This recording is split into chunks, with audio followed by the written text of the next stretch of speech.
Farmers arrive. It's time to realise that facts tell, but it's stories that sell. Get me some nasty and get it now or someone's getting shot. And that's a niche of a niche of a niche of a niche of a 1,000 comments. Selling a hemorrhoid cream to someone who's got hemorrhoids. Got a whip. I was born into a deep contradiction. This stuff's magic. God, that's so clever.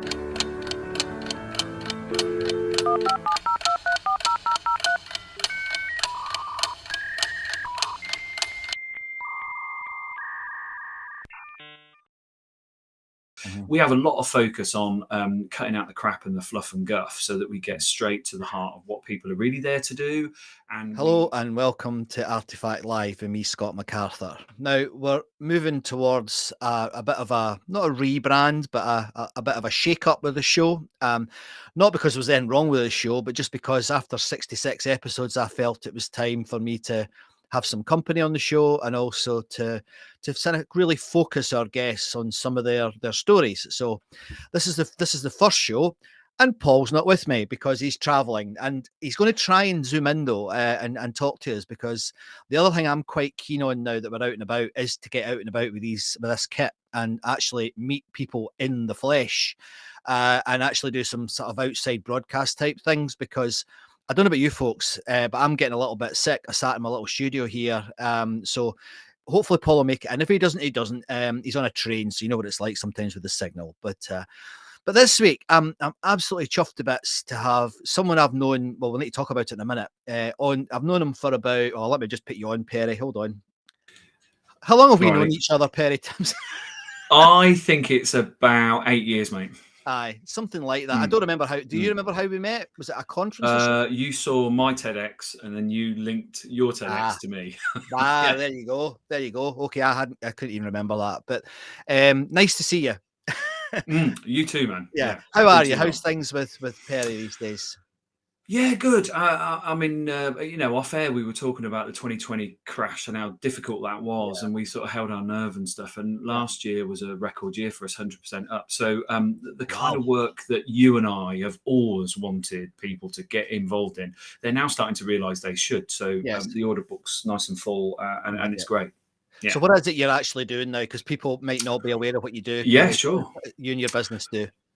So a lot of it is around organization design. So the systems, the workflow, the allocations, the roles that people have. And I think it's all about a big kind of recalibration and reset, like you said. So I think people have said, we've got to change, so therefore we might as well. And that's the sort of things we do. We have a lot of focus on cutting out the crap and the fluff and guff so that we get straight to the heart of what people are really there to do. And we try and get rid of all the bureaucracy and get more inclusion in people to step in and say, now this is the work I think I'm here to do. So yeah, it's really rewarding stuff. Magic. Get your crystal ball out then. Let's talk a wee bit about I don't know what to call it. I mean, you hear this sort of the new norm or the next norm and I'm getting a bit bored with all of that, if I'm honest. But I don't. Do you have how do you describe it to people when you're chatting to them? So I would homage Frederick Laloux from Reinventing Organizations, and I'd say it's the next stage of evolution we're in. It is not a new norm because it's not very normative and normal at all. There'll be lots more uncertainty to grapple with, but it's the next stage of evolution. And when that happens, things get torn apart, and things that you believed in are suddenly shifting. And so you've got to think, do I need to change my belief, or am I just going to be stuck behind the curve? So I think it's the next stage. Very good. One of the things that I'm hopeful for is that, I mean, I think, and I'm making a big general statement, it might not be true, but I get the feeling or the vibe that the HR community specifically, and maybe extending that to the OD community and other parts of that ecosystem, have actually done quite well in the last couple of years, because they've had, I mean, what a job some of them have had to do. I mean, it's been hellish. And I think because of that increased cred, it is the time. It could be the time finally for that profession to step up. Is that right, or am I misreading it? I am convinced that it's right. I think we've had a few false dawns on this for a while. We Yeah. were thinking, hang on, with technology and AI, maybe now's the time for HR to step in to show the humanist qualities in organizations. But I think the rest of the world said, hang on, AI hasn't changed us that much yet. So hold your horses. Now you're absolutely right. The duty of care, the compassion, the application, the flexibility, all the answers have been leading back to the CHRO or the HR team, and the business leaders are saying, I don't know what to do now. And then HR stepped in and helped out. Furlough and location-based stuff and social distancing and everything else. HR said, we'll sort that out. I mean, it's been tough, as you rightly point out, but we've stepped up, and I think cred is high. Yeah. You know, there's an irony in this for me personally, because about 1 million years ago, in my first sort of senior HR role, I was personnel officer at British Gas. And my final job there before I moved on to be a personnel manager was I had to close 300 social clubs across the United Kingdom for British Gas. And it was horrific because these social clubs had been about for some of them literally, Perry, had been there for 100 years. 100 years, yeah. And we ripped out the heart of that business. And I'll never forget, I mean, the HR director was a cracker. I mean, she really knew her stuff. And she said, they're going to regret this, you know, and because it wasn't measurable, because it wasn't, you know, it was just a cost. And we destroyed, you know, we actually destroyed lives by doing that. I mean, we really hurt. I remember once, Perry, flying down from Edinburgh to Cardiff. It's got my goosebumps up, and I had to close this, and they couldn't have been nicer to me. They took me in, they showed me all the pictures of the past presidents, and they were so proud of the whole thing, and we just shut the whole effing thing down. And now, of course, it's all coming back. Yeah, exactly. And the irony. It's so ironic. I just wish, and I see myself as partly to blame for this. I was young and daft. I didn't have that much authority in the time, but I just wish the profession had stood up to it. But maybe it couldn't have done. Maybe it was just something that had to happen post-Thatcherite, you know. Yeah, I totally agree with you. I think the vibe and the mood at the time was very different. It was very Wall Street, wasn't it? It was very KPI. And these things didn't stand up. Now we know actually what people are talking about when they're saying, I will go back to the office, is I want it to be social, collaborative, human, creative, artful. And that's what those hubs were. You know what I mean? That's what they were there to do, create the social connectivity. We weren't aware of things like culture as much as we are now. No, that's right. So what do you think is the if you're tuning in today and you're looking for some inspiration to help you move your business, whether it's via storytelling or culture or all of the above, whatever it is, what do you think is the biggest opportunity now for a corporate or a charity or whatever to move the business in this lovely, I mean, you've described it really well, into that new future, that next stage thing? I think there's a couple of areas really. I think we as human beings still like to know we matter, right? So I think there's something where you can say to people as an open dialogic exchange, like, what matters to you in the work you do, and you'll get this laundry list of things that are either going wrong or need enhancing. So I think there's something about you can source that and then go, how do we make that happen that links to the profitability or the viability of the organization and its purpose and its mission? And I think it's that simple. I think it's people need to just get that plumb line, North Star, center of gravity thing right. Some of that is in how you operate, and some of it is in what you do.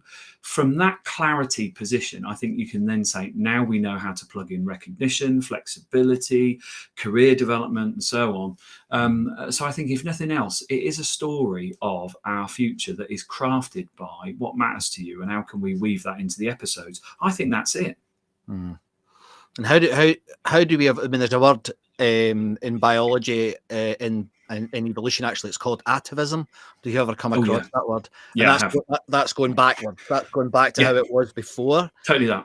How do we avoid that? Because I've seen some companies being a little bit cheeky. You know, we're going back to the office. I don't care what anybody says. Totally.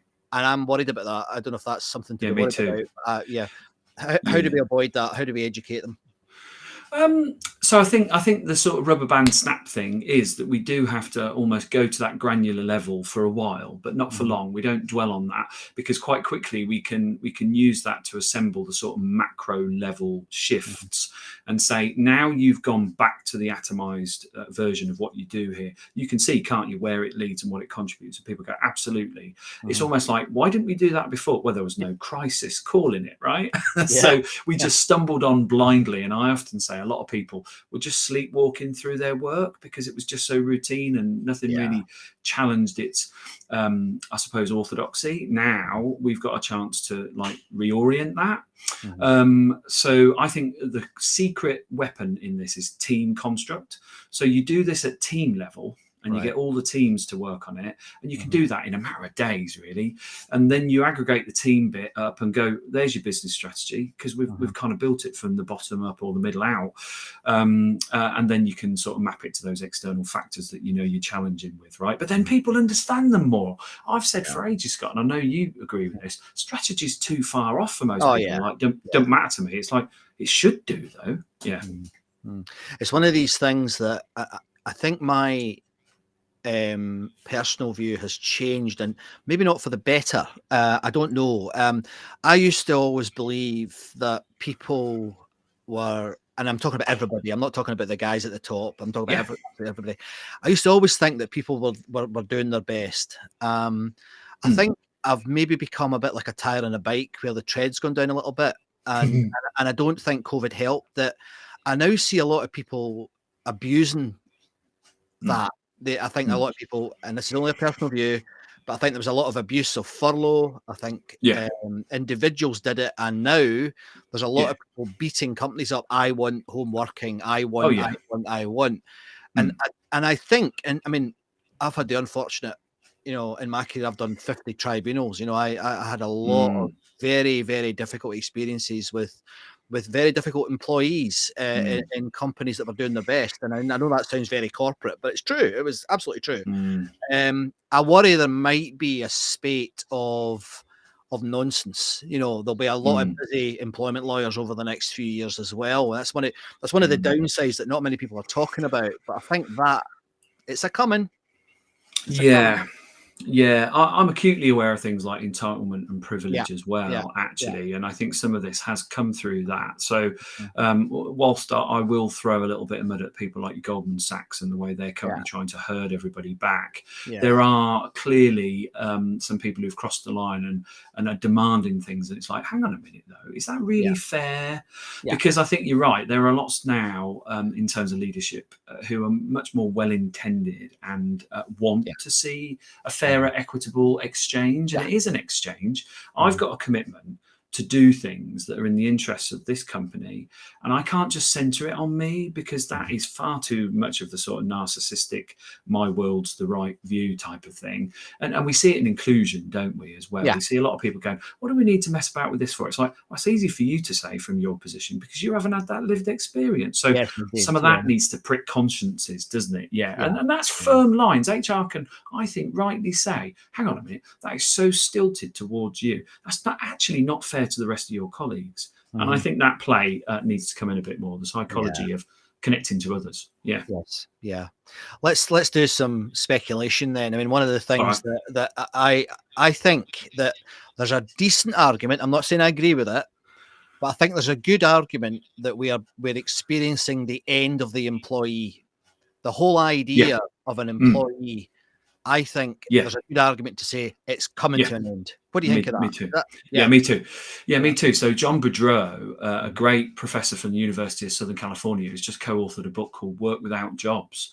I totally see that. And I see this thing, the job description, and I've called it out a lot, and I know you have as well. It's like just the most pointless thing in the world. Terrible. It's so trivial and outlives its usefulness very quickly.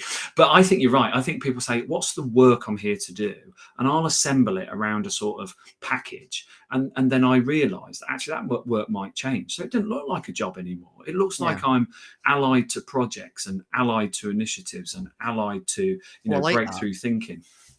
I think that's what it is. Yeah, I like the word allied. You're good. You're already in the last, we've been only on 15 minutes, and painted a few, like your band snap reaction and the other metaphors you've used. I think a lot of it, I mean, one of the things that I've had to do, and I mentioned it before we started the recording, was I've had to do some, lateral thinking in terms of bringing in opportunities to my business. And I'm one of the things I'm doing is I'm working with a recruitment and talent business as a sort of coach and a NED. And one of the things that they're struggling with, and I'd love your opinion on this, is recruitment is not the same animal that it used to be. I mean, we know that the interview doesn't work. There's loads of evidence for that. It just doesn't work. Everybody still does it. Try applying for a job through LinkedIn. It is horrific. For most companies, please apply here. Send us your CV. So you send them a CV, then they send you a link with an application form that asks you the very same questions that were in your CV. Then you have to do a covering letter. Then it's all over the place. And that's, as you said right at the very beginning, this is a symptom of change. This is because it's all over the place. Nobody knows what to do. That's always been a very specific role that certainly in my HR career, I spent an awful lot of my time, recruiting, because there was nothing more important than, bringing in people from outside and also developing your own people and talent to take on jobs. What do you think of all of that? Where get your crystal ball out. What do you think about it? Where's it going?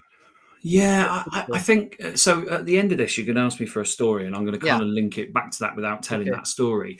But so many people are not quite clear what they're here to do, that they end up following some kind of pattern. So you hear about people who work in law, their children become lawyers and so on, right? And it's almost like, but is that really who you are? I'm not so sure it is. I'm not sure until certain things are assembled in your life that you go, now that's what I'm here to do. So I think, and ironically, I think LinkedIn do this as an organization. They let people go on what they call learning safaris. They go to a different part of LinkedIn and go, do I belong in product? Do I belong in customer? Do I belong in back-end networking? I don't know till I play in that space. So I think we've got to create more of these talent-related like journeys. So people go, well, when I was there in data, I was out of my depth, but now I'm here in creative. This is me, but I didn't know it was me until I got to play. So I think we've got an opportunity to take recruitment beyond the threshold of going into the company and talent concierge their way through to find the thing that they're there to do. And I think there's a lovely ask of HR to get involved in that. Talent scouts, talent coaches, all those kinds of things are about getting people to go, now this is me. This is what I want to do. This sparks my intellect, my heart, and everything else. I'm on it now. I think that's what we'll do. That's interesting. I mean, I remember one of the, and I hadn't thought about this since you just sparked it there. Probably the best year in my HR career, the one I really, really enjoyed the most, was when I was basically on a graduate scheme. Okay. And I came in as a numerate person, which was in that time very rare in HR. But then they threw me out. They said, no, you need to go in the graduate program. You need to know the business. Okay. So I spent 3 months in, marketing, 3 months in a shop selling gas fires and gas cookers. Then 3 months, and it was brilliant, Perry. At the end of it, I was like, I don't want to stop this. I remember going, I don't want to be sitting in an office anymore. I want to be out. No. And gosh, I wonder if that could be. That's kind of what you hinted at, isn't it? Yeah. Move around and find something you really love. So. I think so too. I mean, I look at some CHROs that have done really well and gotten into CEO positions, like CJ Green at Savest, and of course Stephen Moyer now is chief exec of Cambridge City Council. I love that story. Isn't it? I know, it's brilliant, isn't it? And he and CJ will tell you that because they weren't vacuumed in HR, they had to look at the whole business stuff. That makes them much richer professionals, and then they can see where their sweet spot is. So I absolutely think this whole grad assignment thing, that's not just for a certain part of your career. There are junctures, and I can think about them in the civil service, where I was very fortunate to be able to move around and find my sweet spot. But if I was in a smaller company or one that was absolutely just train track driven, I wouldn't have been, and I wouldn't be happy, and I wouldn't be doing what I'm doing now. So I think we've got to do more of that exploration stuff. Yes. Do you think that the other speculative question, and this has been speculated for probably decades, is the end? Is this the end for HR though? Are we now? I'm still not sure about it. I don't know any kids at 16-year-old that say I want to be an HR director. No. In fact, I think I'd probably have them locked up if I heard them saying that. But is it kind of getting towards being the end of it? I do see again a new era type thing, right? And I think Yeah. it's got to happen where we are less the administrative nanny and we are much more the enabling and provocational force. I often use the word agitation, actually. If you're in HR and you're not agitating your business leaders and your talent teams and whatever, you're not doing the right thing, because if you're so compliant and so receptive to taking orders, that's not the value there to add. So I think we will create a new thing, whether it gets called HR or people and culture or whatever, or talent, I don't know. But I think it will have to evolve, because it's got to separate itself from that administrative sort of foundation. Now, that work still needs to be done, don't get me wrong, but so much of that will be automated, self-help and so on. I mean, I used to, I mean, this is 20 years back now, I used to get really annoyed, and I was probably because I was full of youth and nonsense, but I used to get really annoyed about how few people in HR had any background in people. There were no psychologists, psychiatrists, none of them, you know. And yet you would never get away with that in engineering. You would never get away with that, even in bloody marketing. You wouldn't get away with that, you know. Totally. And I always, and I think that history, that mishmash, didn't do us any favors as a profession. No, I don't think so. No. And I would love to see that changing. Me But too. my God, it's difficult to know, because It you know, is. if a chief executive has an engineering problem, she goes to her engineering manager. If she has a you know where this is going, you know, a finance problem, go to your financial manager. Got a people problem, let's have a chat. You know, and then I'll tell my HR director what to do. Totally that. So I really admire people in the profession who've gone and got doctorates in things like psychology and even philosophy, anthropology, all those things, right? So I'm with you. I'm thinking the curriculum still teaches people, because I've been doing it myself in the last few years, the kind of existing models and theories. I'm like, whilst there's a bit of science in those, I want to go to the science level first, then come down to the models that come from it. So I'm with you. And I've often said to people, if I had my time again and I knew where I was ending up, I'd definitely do psychology as a degree, because it opens up all sorts of connections. It does. And I'm with you. That's the future. And I mean, again, I mean, another frustration for me in this world was that I think because of that, HR's DNA has a lot of broken bits. So we're still using, you know, learning styles, Myers-Briggs, DISC technology, and it's all fundamentally nonsense, but people are still using it and still relying on it in the profession. And I was at the CIPD event in Manchester there just before lockdown. I was speaking at it, and all these woo-woo, and I'm sorry if that offends. I'm not sorry. It's woo-woo. And all these woo-woo products were packed busy. And yet the occupational psychologists nobody was talking to them. I know. Weird. Exactly that. It's almost become like, and we can look to this in certain other professions as well. So it's not just us. No, it's not just product. No, the productization of things has come to kind of haunt us a bit with these, because they're sold in nice packages with little, you know, kind of qualification routes. But you're right. Fundamentally, there are so many challenges to so many of these things, from very esteemed academics and long tail studies that you're like, but the sciences are there for a reason, because they've been around for hundreds of years and they adapt all the time and they challenge themselves. So, you know, let's take something that I saw quite recently about imposter syndrome. Right? Somebody was saying, if you announce that you're suffering from imposter syndrome, you're effectively giving yourself a ticket to do something mediocre and people won't blame you for it. Oh, I was just suffering from imposter syndrome. I kind of get where they're coming from, you know, because I can't see the psychological roots of imposter syndrome, but people overtalk it. So it's almost like we have got to challenge some of those a lot more strongly. It's quite funny, because that reminded me of like what Jordan Peterson's doing, and I have an odd relationship with him. I think half of the time, because he's a youngest, and I think that's a bad start. But he also often, well, no serious psychologist studies young anymore. I mean, it's not done, you know. But he then though does create a very interesting perspective. I don't know if you're familiar with much of his work. I mean, it's hard not to be. He's all over the place. But he challenges a lot of these things, you know, and I think we need more of that. We don't need all the soft. No. Let's think about it carefully. You know, fizzle. You know, let's get into it and really understand it. Well, exactly that. I mean, I had a podcast with a guy talking about resilience, and I said, look at how that's been kind of hijacked, and it's all about you. It's like, well, I don't think it is. It's the system I'm in, actually. And I want to know how to change the system I'm in, not fix me all the time. Exactly that. Very good. So let's go on and really get into storytelling. What's your relationship like with storytelling? Where do you Oh, see that? Where do you see that?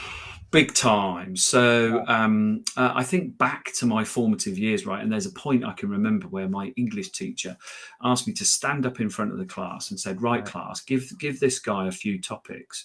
And they gave me a few topics, and I had to construct a story in front of the rest of the. I didn't know what I was doing, but I got through it, and now I know that's improv. Do you know what I mean? So she wasn't being persecutory over me. I think she was just saying, let's show people how you can think on your feet.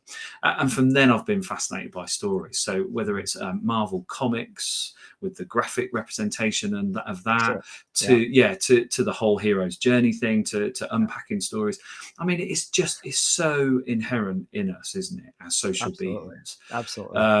That I see the best leaders are also so convincing with their stories. Bob Chapman at Barry Wehmiller, etc. So it has a huge part to play, Scott, partly because I think it connects psychology and emotional strength and belief systems so well. That's nice. It always strikes me as, I mean, I've been involved in a few MBA programs recently, and none of them have storytelling as a core competence. So there is an opportunity there, because it does amaze me. And one of my pals, Richard McCann, he runs courses on sort of the corporate side of storytelling, and he's got really interesting demand at the moment. I can imagine. I'm hoping that is partly because of folk realizing it's probably partly to do with COVID, to be honest. It's like, we're affected by stories, but completely. There's definitely something about it at the moment that I'm finding fascinating, and I want to hear more about it. And I'm hoping on the show we can get some. I'd like to get some, CEOs coming in and talking about their stories and how they, because I remember being told not to tell my own story. I remember certainly in the corporate world, this is the corporate line. I know. And it's I think that is an unintended consequence of all this change. Hopefully. Totally is. I think it was meant in the spirit of clarity, but it just sanitized everything that we know connects emotionally. So you'll know this because you do it a lot. When you tell a story that's got either you or somebody at the center of it, people are gripped by it. They're literally immersed in it. Yeah, they do. Supplementary to that, and again, this is something that I currently worry about, and I don't know why I worry about it, but I worry about it.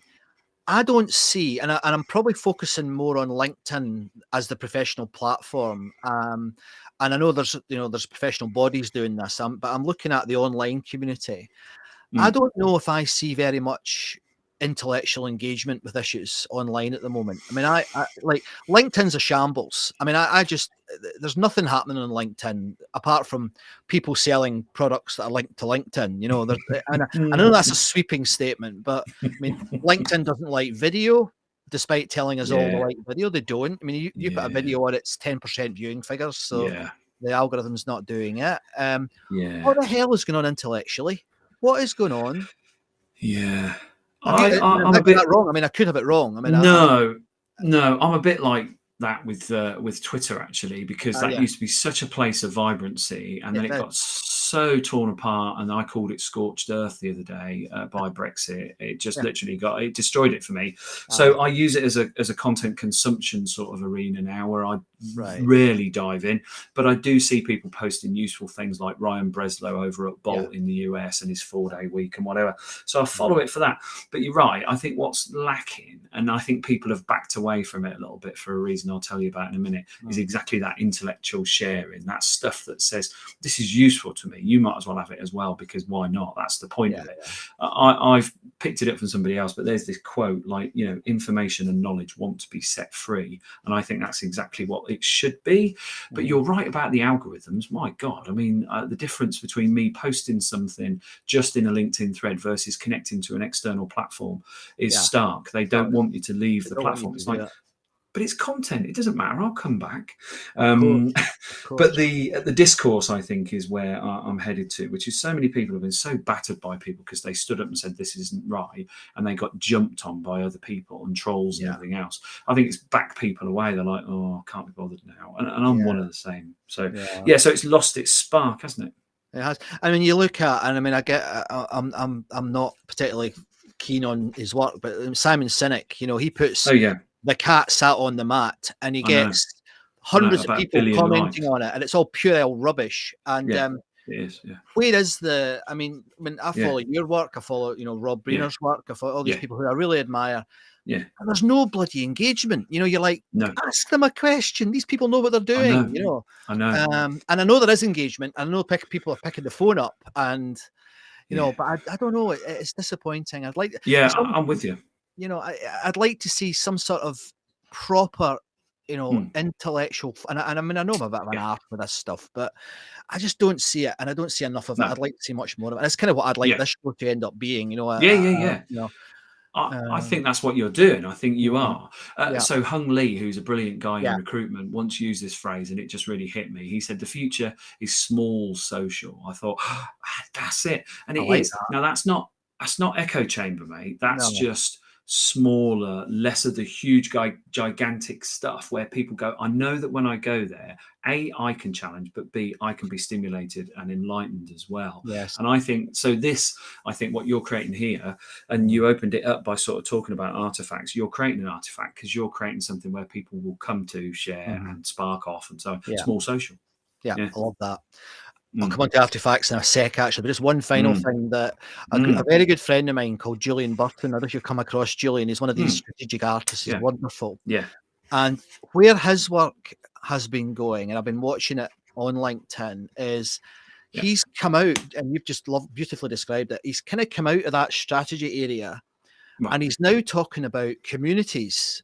Great, yeah. So he was talking about organizations before, but he's now talking about, communities and it might be, I mean, technically that's supported by, distributed ledger technology or whatever it is, that startup companies, startup countries, for goodness sake. It's amazing. And I do wonder if that could be linked right back to where we started with the future of companies, because it's becoming this wonderful ecosystem, isn't it? It's brilliant. Yeah, it is. It absolutely is. So I think social, sort of, let's say it's probably best part of 20 years ago, kind of blew companies up and made the walls porous. They couldn't cope with it. However, I think now the opportunity is companies to say, but we can become the hub. So B Corporation is a classic example. It's an accrediting body, but it's got a community of people who are so into saving the planet that they've become a hub. And I think that's what it's going to be like. So, whether it's on Substack, Notion, your own website, whatever it is, I think that's what's going to happen. Now, that'll still mean you've got people who need to connect those nodes across the communities to make sure it's diverse and inclusive. But we will become that. We will become that. We'll go, I'm here for the environment, but I'm over there for anti-racism. Bang, I connect too. Very good. Yeah, well, I hope you're right, because it's certainly what I would love to see. Me too. I hope so too. Might take a decade, but you never know. Yeah, but a decade's not long in the scheme of things. No, it's not really, is it? And it won't be done by Elon Musk either. I'm not sure whether that's a good thing, that we have the public square privately owned. Yeah, I was... yeah, exactly. Stop swearing. You're not supposed to swear on the show too much. But...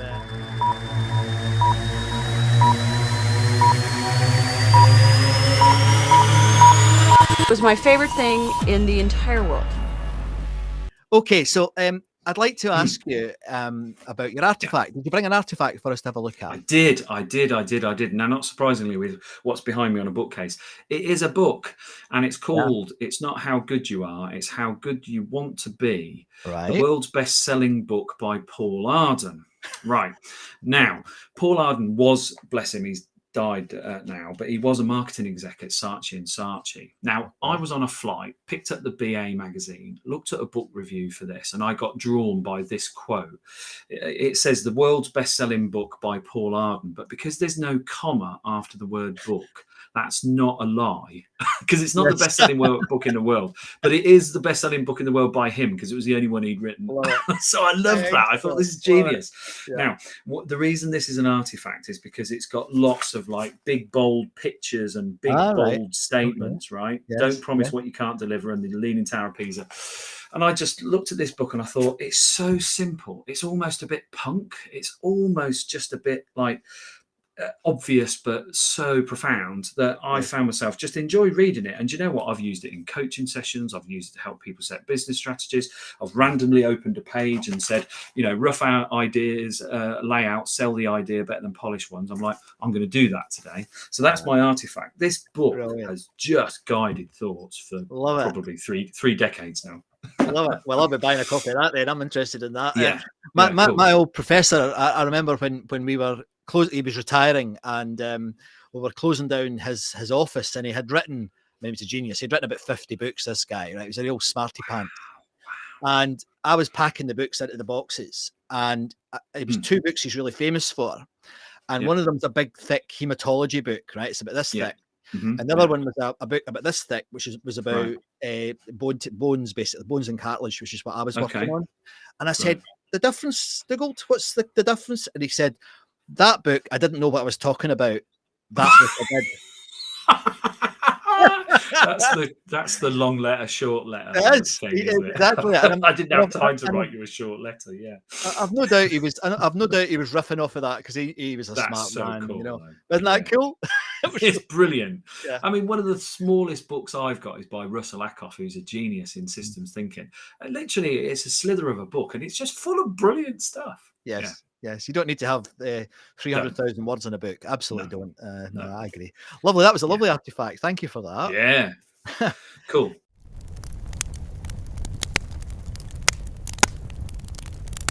Cool. So I teed you up to answer this question as well, because it's one that I've not been asking for a long. It's one of the new things really in the show. But what's your favourite story?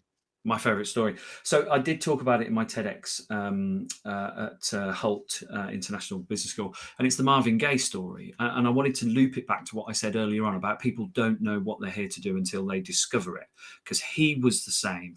When he was a singer, well, he was a failed US airman for a start. He didn't go to university, he got in the Air Force and didn't make that.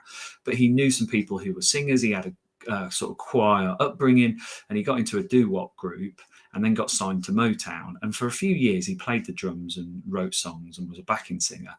And then there's this thing where the songwriters were told by the label owner to score his songs an octave higher than he wanted to sing in, because they wanted to get that pop soul sound, not the smooth jazz sound that he wanted to create. And of course, it went viral. So Can I Get a Witness and Ain't That Peculiar and Heard It Through the Grapevine were all scored an octave higher than he wanted to sing at, but he could sing at that level. Now, that's a classic example to me of an organization saying, I know what you're capable of. Even if you don't want to do it, I'm going to stretch you there. And then if you love it, you carry on with it. If you don't, you go back to what you wanted to do. But if they hadn't done that, he would have just been like some kind of supper club Black Sinatra by his own admission. He might not have been as successful as he was. So that's the beautiful collision, I think, of organizational need and your own not really knowing what you're here to do, but until they help you find it. And then you find it, and then you're like, God, this is good, isn't it? And I think that's my story. That's a brilliant story. Obviously, I've heard It's great, before, but you're telling it better now. I'll tell you, that's even better than it was in your TEDx. That's brilliant. Thank you. It's brilliant. I've got I could literally go off in a million directions here now, because it's such a. But that just proves the point. Certainly in my head. What's come out of my head right away? Remember that HR director I mentioned earlier? Yep. She used to say, and she's the only person I've ever really understood it. You know, do you remember the old notion of stretch targets? Yeah, totally. Yeah. But she used to, she used to frame it, because a lot of people used to say to me, oh, that's just a way of bullying people into doing more and all the rest of it. Yeah. And to be honest, it was, right? Yeah. It was a lot of the time. What she used to say, you can only have a stretch target with someone if you give them the development they need to get to that target. Totally that. Brilliant. Totally that. Totally that. And that's such the support structure for that, right? Yeah. Because you might think, but I don't think I can do it. And they're like, I'll hold you, I'll support you, and I'll give you stuff to help you get on the way. And then the rest of it, you often then look back and sometimes you forget that support you had. But it's enabling that. That's so crucial. You're right. Brilliant. What a great story. Thank you for sharing your story. That's a pleasure. Now the final thing, and this is new. I've only asked one person this on the show so far. Right. One of the things that I experienced when I was a scientist was that, you know, science, the way it works, and you did actually hint at it earlier, the way it works is you're never certain, it's never finished, you're always moving. And I do remember a very, very senior scientist, a professor, in fact, in Edinburgh once, he was celebrating the fact that something he'd won, like a very, very, he'd been in the top journals all over the world for 30 years, that one of his ideas was wrong. Okay. And I remember him celebrating that. Brilliant.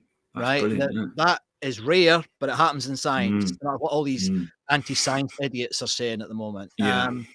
But changing your mind, I think, is Yeah. something that we all need to do more of, or at least be conscious of it a little bit more. So Yeah. this is the question, and I know this is a difficult question, and I'm not expecting you to do this, but I will expect future guests not to be able to answer it, But Okay. what have you changed your mind on recently Mm. that you'd be willing to share with us? Well, there's a huge irony in that it does link back to what you're saying about some of the products we've been oversold within HR. Because when I first did my Myers-Briggs type indicator step 1, I was like, whoa, this is me. How do they know this? This is amazing. Yeah. And I was reporting as an incredible extrovert. And when I took it again, incredible extrovert. So I'm like, I'm an extrovert, clearly, because all those things tell me that. And everything about extroversion through my life, right up to lockdown, right, was extroversion. I was like, yeah, absolutely. Of course I'm an extrovert. I'm enthusiastic. I'm outgoing. I initiate and all that until lockdown. And then in lockdown, a few people were saying to me within a couple of months, God, you must be climbing the walls, missing people. And I was like, do you know what? Actually, I'm not. I'm actually loving the solitude, the thoughtfulness, the peace and tranquility that I'm getting. And I actually became a little bit fearful when I got the chance to go to a in-person thing in October 2020, when we had that little brief in between lockdowns. I was a bit frightened by it. I'm like, I'm not sure I'm up to it. Anyway, I mean, it was okay. But I've discovered that I am not an extrovert by any definition. I've got some qualities and initiation things that I do, but at the same time I'm super comfortable with all the things that people say introverts are and I'm not, and so I'm like, so that's changed my mind. I feel very much like, if I need to describe myself now, I'm like, I'm an ambivert, because I'm neither, and it depends. I went to a really good award ceremony last week, and it was really nice to talk to people. I was absolutely exhausted by the time I got home, and it wasn't the train travel, it was only an hour. It was because people had drained me, yet according to extroversion, they'd have topped me up, but they didn't. So there you go. So I've changed my mind on that, but also on how I viewed the world, I suppose. Yeah. Very good. I mean, that's a lovely example as well, Perry. Thank you for sharing that with us. Cool. I mean, my personal view in a lot of that sort of thing, I mean, you said it beautifully, but we tend, and I know why, but we tend to simplify things. Totally. And all this productization does that. And folk are just not like that. We're complicated. It's multivariant. And I mean, again, I see that often, in the inclusion world and the diversity world. They're like, do that and it'll solve it all. Well, no, it bloody won't. Exactly. No. It's more complex than that. So no, that's a lovely example. Lovely example. And I think, to your point, actually, I'll build on that, because I think I've got so much respect now for complexity. I rail against oversimplification. I do get the point that, you've got to make it accessible for people. So to be overly complex is perhaps just a bit pompous and what have you. But I respect complexity, and I absolutely think it's there for a reason. And we go into it wide-eyed and tuned in and explore. Yeah. I mean, there's a good link there to your age, because one of the sort of the things that I struggle with, when someone's really certain about something. Oh yeah.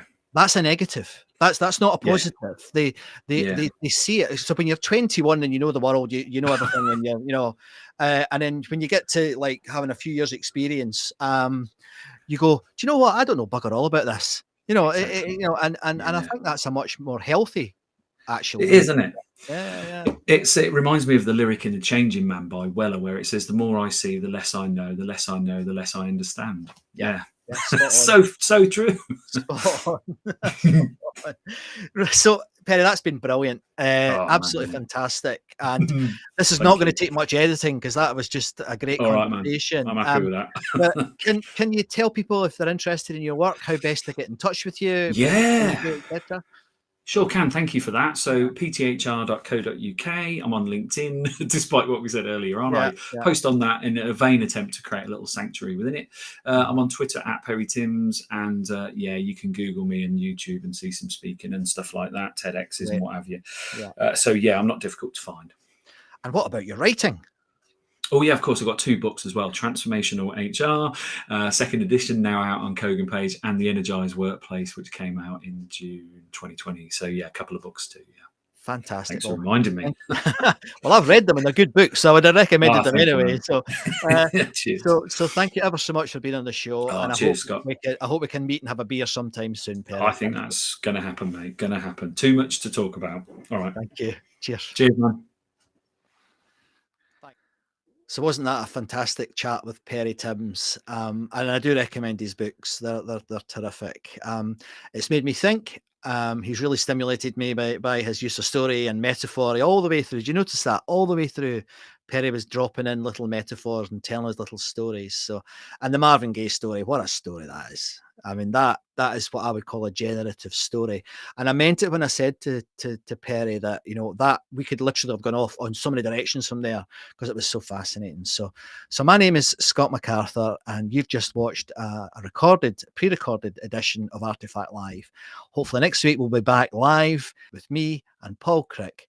See you next time.